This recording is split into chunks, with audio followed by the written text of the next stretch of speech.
Mali sa residential structure. Okay. Nag-start niya siya sa room ni Sir Miko Dagatan. Nag-abang na siya, nag-abang.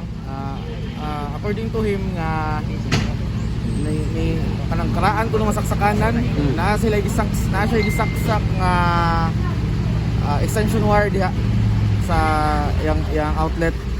Nga mo to nakadungog sila ni Buto. Natuo siya at first nga kanang prutas na muguro avocado diha sa ilaha ang Buto. Ato pagsaka niya dito na ni kayo na iyang outlet. Sino sa daw sunog? So, alas 6:38 nadawat ato ang sunog. Okay. Na-control ang kini sir, unsang oras sir? Alas 8:50 City. City na. Control.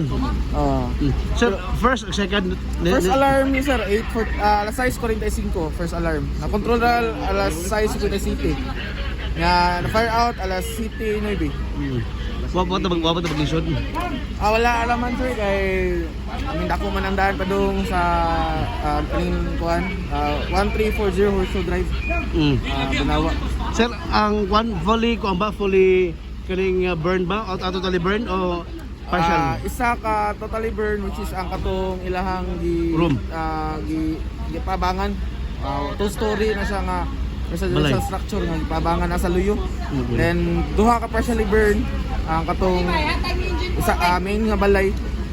Balay sa kana compound ko na Florido compound.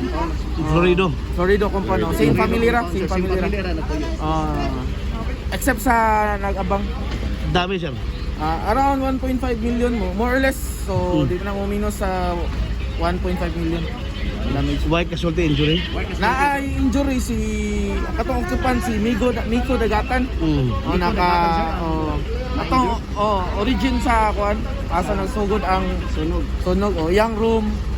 Siya po na kuan siya nakatunog siya og baga. Sa yang right foot. At the time siya asa si Miko daw to.